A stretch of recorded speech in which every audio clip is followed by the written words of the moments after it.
भाजपा के आधार स्तंभ रही राजमाता विजयराजे सिंधिया की जयंती इन दिनों ग्वालियर चंबल अंचल में सुर्खियों में है। पहले ज्योतिरादित्य सिंधिया ने 12 अक्टूबर को राजमाता की जयंती को भव्य रूप से मनाने के लिए एड़ी चोटी का जोर लगा दिया, तो वहीं अब 24 अक्टूबर को सिंधिया की बुआ यानी यशोधरा राजे सिंधिया तिथि के हिसाब से राजमाता की जयंती को मनाने जा रही है। वहीं कांग्रेस कह रही है कि अब राजमाता की विरासत को संभालने के लिए बुआ और भतीजे की लड़ाई सड़कों पर दिख रही है।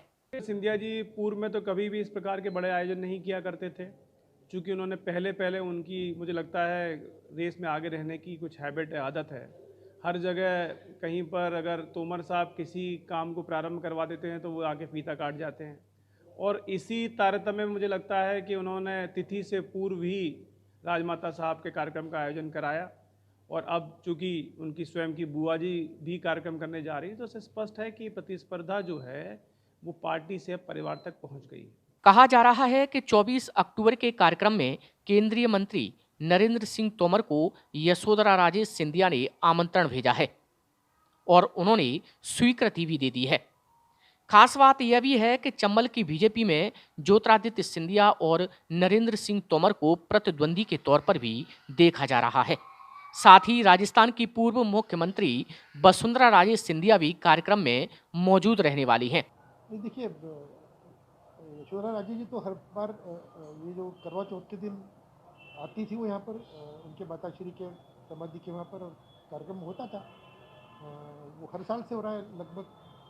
मैं तो काफ़ी समय से देख रहा हूँ, जब से उनके स्वर्गवास पर हर वर्ष उनको याद करते हैं हम सब लोग। वैसे याद कर रहे हैं तो उसमें कोई अलग से हो रहा है या कोई किसी के जवाब में हो रहा है, ये तो सोचना गलत है। राजमाता जी हमारी नेता हैं और हमारी माँ स्वरूप हैं। कुल मिलाकर देखा जाए तो राजमाता विजयराजे सिंधिया का योगदान बीजेपी से लेकर जनसंघ की स्थापना में रहा है, जिसको लेकर समय समय पर सिंधिया परिवार के लोग भुनाते रहे हैं। खुद पीएम नरेंद्र मोदी भी मध्य प्रदेश में जब लोकसभा और विधानसभा चुनाव में प्रचार के लिए आए थे, तब वह हर चुनावी सभा में राजमाता का जिक्र जरूर करते थे। ऐसे में ज्योतिरादित्य सिंधिया को लगातार बीजेपी में हाइट मिल रही है और कहीं ना कहीं यशोधरा राजे सिंधिया साइडलाइन हो रही हैं। ऐसे में कहीं ना कहीं यशोधरा राजे सिंधिया खुद को यह बताने की कोशिश में लगी हुई हैं कि वही हैं जो राजमाता की जयंती को शुरुआत से लेकर अब तक वही भव्य रूप में मना रही हैं। अनिल गौर, ईटीवी भारत, ग्वालियर, मध्य प्रदेश।